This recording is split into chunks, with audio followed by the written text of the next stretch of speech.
வாங்க அக்குபஞ்சர் சேனல்களோட சிக்கலான அமைப்பை ரொம்ப சிம்பிளா புரிஞ்சுக்கலாம். யோசிச்சு பாருங்க, நம்ம உடம்புக்குள்ள ஓடுற ஒரு கண்ணுக்கு தெரியாத சுரங்கப்பாதை மாதிரி தான் இந்த சேனல்கள். இந்த சேனல்கள் வழியாதான் சீங்கிற ஆற்றல் ஓடுதான். சில இடங்கள்ல இது தோலுக்கு பக்கத்துல வரும். அதுதான் அக்குபஞ்சர் புள்ளிகள். மொத்தம் 59 சேனல்கள் இருந்தாலும் அக்குபஞ்சர் புள்ளிகள் இருக்கிறது வெறும் 14 சேனல்கள்ல மட்டும்தான். இந்த 14 சேனல்களை பாத்தீங்கன்னா 12 சேனல்கள் ஜோடியா இருக்கும். 2 மட்டும்தான் நடுவுல தனியா போகும். ஆச்சரியமா இருக்குல்ல? வருஷத்துல இருக்கிற நாட்கள் மாதிரி கிட்டத்தட்ட 365 அக்குபஞ்சர் புள்ளிகள் இந்த சேனல்கள்ல இருக்கு. இந்த புள்ளிகளுக்கு 2 மாதிரி பெயர் இருக்கு. ஒன்னு கவிதை மாதிரி பாரம்பரிய பெயர்கள், இன்னொன்னு இப்போ பயன்படுத்துற நம்பர் சிஸ்டம். பாரம்பரியமா இந்த சேனல்களோட வரைபடம் ஆற்றல் உடம்புல எப்படி ஓடுதுங்கிறத வச்சுதான் அமைஞ்சிருக்கு. சரி, இந்த வரைபடம் ரொம்ப சிக்கலா தெரியுதே.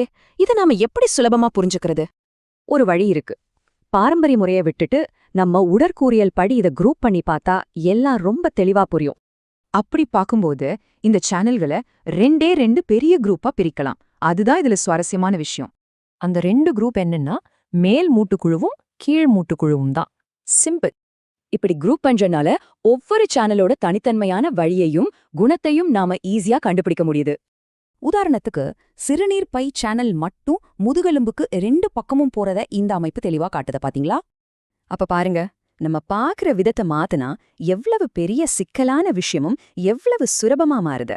ஒரு சின்ன பார்வை மாற்றம் பழமையான வரைபடத்தோட தர்க்கத்தையே புரிய வைக்குது. வேற எதையெல்லாம் நாம இப்படி புதுசா பார்க்கலாம்?